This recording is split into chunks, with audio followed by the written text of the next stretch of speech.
नमस्कार दोस्तों, स्वागत है आपका अपने चैनल ऑसम ममता में। आज मैं आपको एक ऐसी प्रेरणादायक कहानी सुनाने जा रही हूँ जो न सिर्फ आपको सोचने पर मजबूर कर देगी, बल्कि आपके जीवन को एक नई दिशा भी दे सकती है। ये कहानी एक राजा और उसकी 4 रानियों की है, लेकिन असल में ये हमारी और आपकी ही कहानी है। तो चलिए इस अद्भुत कथा को सुनते हैं। बहुत समय पहले की बात है।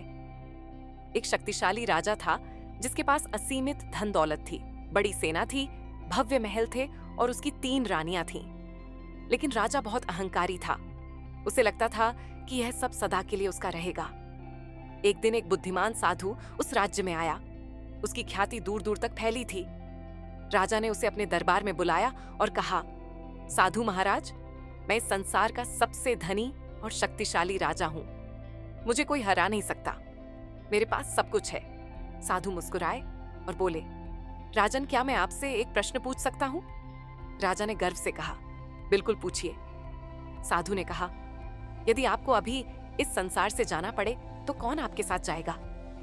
राजा हंसते हुए बोला, मेरी तीनों रानियां मुझसे असीम प्रेम करती हैं।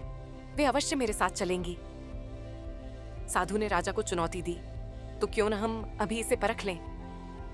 राजा को यह विचार अच्छा लगा और उसने अपनी पहली रानी के पास गया, जिसे वह सबसे अधिक प्यार करता था। उसने कहा, प्रिय रानी, यदि मैं इस संसार से चला जाऊं तो क्या तुम मेरे साथ चलोगी? पहली रानी ने ठंडी निगाहों से देखा और कहा, राजा, यह असंभव है। मैं आपके साथ नहीं जा सकती। मैं यहाँ अपने ऐश्वर्य में ही रहूंगी। राजा को बहुत दुख हुआ। फिर उसने अपनी दूसरी रानी के पास गया और वही प्रश्न पूछा। दूसरी रानी बोली, राजा, मैं आपसे बहुत प्रेम करती हूँ, लेकिन आपके जाने के बाद मैं किसी और से विवाह कर लूंगी। यह सुनकर राजा और भी आहत हुआ। अब राजा अपनी तीसरी रानी के पास गया, जो हमेशा उसके सुख दुख में साथ रही थी। उसने उम्मीद से पूछा, प्रिय रानी, क्या तुम मेरे साथ चलोगी? रानी ने कहा, राजा, मैं आपकी अंतिम यात्रा तक तुम्हारे साथ रहूंगी। मैं आपके अंतिम संस्कार की तैयारी करूंगी, लेकिन इसके आगे मैं आपका साथ नहीं दे सकती। राजा पूरी तरह टूट चुका था। राजा फिर साधु के पास गया और उसने अपनी तीनों रानियों के जवाब बता दिए। अब साधु मुस्कुराए और बोले, राजन, क्या आपको पता है कि ये तीनों रानियां कौन हैं? राजा ने प्रश्न सूचक दृष्टि से देखा। साधु ने समझाया, पहली रानी तुम्हारा शरीर है। तुम इसे कितना भी सजा लो, लेकिन यह तुम्हारे साथ नहीं जाएगा। दूसरी रानी धन संपत्ति है। इसे तुम कितना भी इकट्ठा कर लो, लेकिन यह तुम्हें छोड़कर किसी और का हो जाएगा। तीसरी रानी तुम्हारे परिवार और मित्र हैं। वे तुम्हारे अंतिम संस्कार तक तो साथ देंगे, लेकिन इसके आगे नहीं। राजा ने धीरे से पूछा, तो फिर मेरे साथ कौन जाएगा? साधु ने कहा, राजन, एक और रानी है जिसे तुमने हमेशा अनदेखा किया, लेकिन वह हमेशा तुम्हारे साथ थी। फिर एक क्षीण आवाज आई, राजन, मैं तुम्हारे साथ चलूंगी। राजा ने देखा कि एक कमजोर स्त्री खड़ी थी। वह उसकी चौथी रानी थी, जिसे उसने कभी महत्व नहीं दिया था।